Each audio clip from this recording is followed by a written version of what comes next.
How important is energy in the Philippines and what its status now?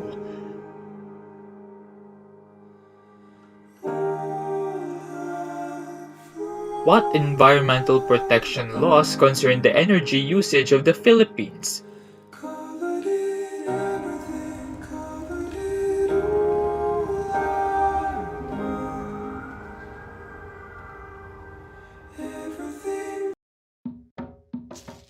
Energy is an essential part of our daily lives. It makes our vehicles go, planes fly, machines run, and plants grow.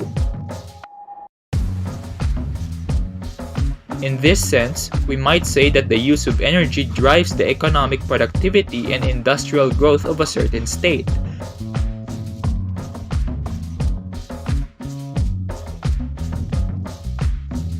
However, for developing countries like the Philippines, the need for reliable and affordable energy is more fundamental, but keeping an environmentally friendly one is a challenge.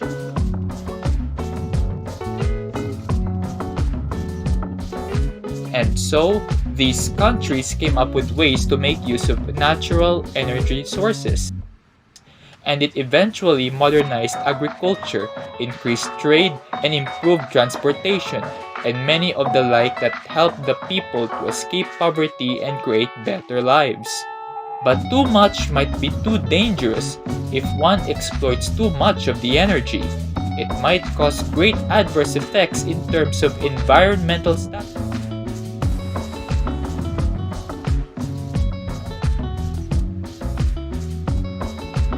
Dalawang higanteng wind farm ang itinayo sa Pililla sa Rizal at sa Guimaras. Inaasahang makakatulong ito para kumapal ang reserbang kuryente sa bansa. May amihan tayo, may habagat, tayong pinakamagandang lugar na may potensya para pinakamalaking wind supply sa buong Asia. Coal, oil, or gas produces much more carbon emission. The reliability of the power contributes not only to the province of Guimaras, I think to the whole Visayan. That is why, in the Philippines, to avoid such problems from happening, the country implemented laws and solutions to conserve too much energy consumption, but also enhancing efficient use of energy.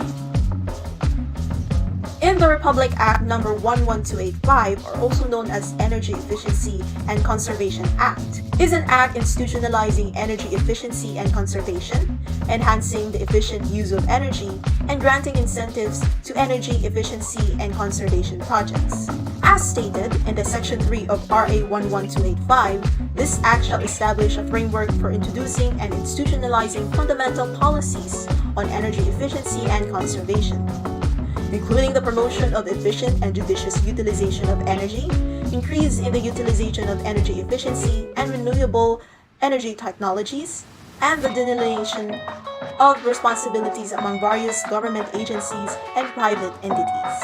As such, these government organizations, like the DOE or Department of Energy, will develop, impose, and review the MEP, or Minimum Energy Performance, which refers to the performance standards which prescribes a minimum level of energy performance for the commercial, industrial, and transportation sectors, and energy-consuming products like electrical appliances, machinery, and transport vehicle, in consultation with the DTI-BPS.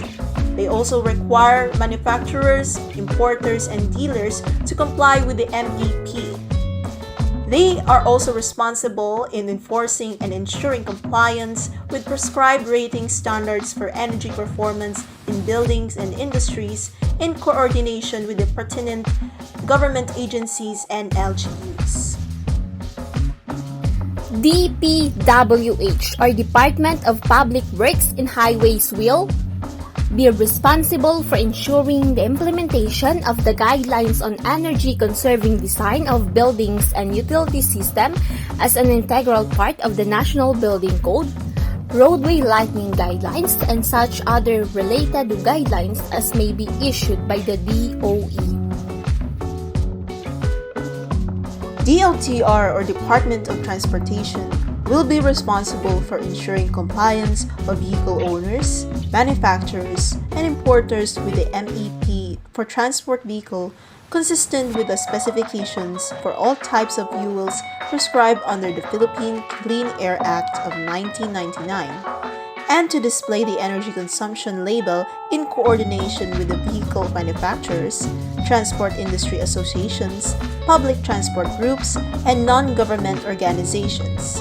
Assist the DOE in the enforcement of and compliance with measures under the Energy Efficiency and Conservation Act.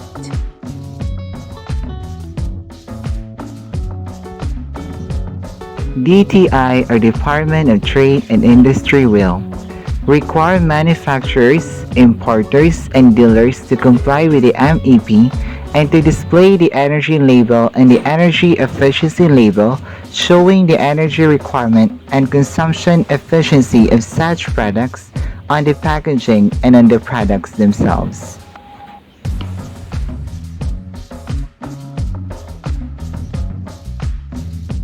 In a short interview of Nedarev Sanyo, an executive director of Greenpeace Southeast Asia, and this was interviewed by the Business Mirror a day before the event, and he said on energy security, renewable energy will give us real energy security because we will no longer need imported fuel, and the sun and wind are free.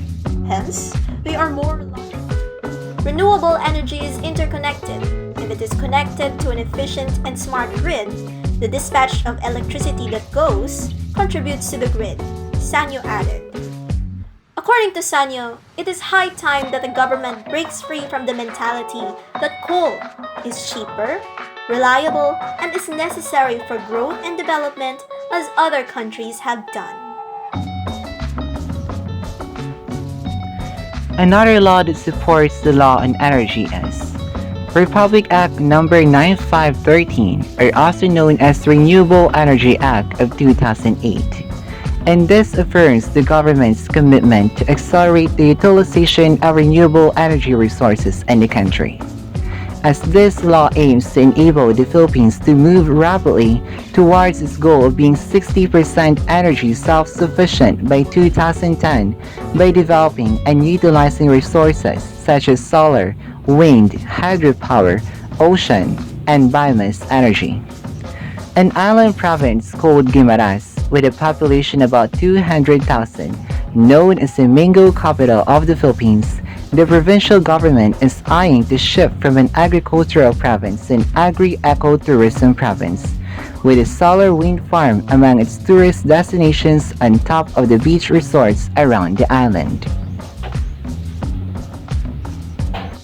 And so, with the saying, Guimaras is going green with renewable energy, the island province of Guimaras and Western Visayas took a brave step in endeavor to use renewable energy and declared a ban on coal and other fossil fuels on February 24 during a low-key ceremony. The announcement was made while Greenpeace Rainbow Warrior was in the province. Greenpeace in a Climate Reality Project recognized the province led by Governor Samuel T. Gumarin in the town of San Lorenzo for its decision to outlaw coal and other harmful sources of energy in the province under the banner of Balangao, the Climate Justice Ship Tour of Rainbow Warrior. The renewable energy wind farm stretches 14 kilometers wide, comprising 27 wind turbines that each stand at about 123 meters tall, with each turbine generating 54 megawatts of wind energy. And this wind farm has been one of the biggest wind farms in the Southeast Asia since 2014. And recently, Guimaras Wind Farm took sustainability and tourism a step further with the launch of the Green Spike Project, a program that promotes the use of locally made bambikes or bamboo-made bikes within the wind farm. The bamboo bikes are set up near the Pasalubong Center and will entail the use of the winding paths that traverse the wind turbines that tower like gentle giants over the terrain. Before we end this video, we would like to highlight key features of this amazing wind energy resources. Energy self-sufficiency. Guimaras is energy self-sufficient because the 6.5 billion pesos 54 megawatt San Lorenzo wind farm that became operational in 2014 has been producing power way beyond the 7 megawatt requirement of the entire province. Taking the lead in sustainability. Guimaras has long taken path of sustainable development, being energy self-sufficient from the wind farm that produces power for the entire province to also contributing energy to the whole Visayas grid. Most recently, Guimaras declared a total ban on coal and other fossil fuel energy, making it the first coal-free province in Western Visayas.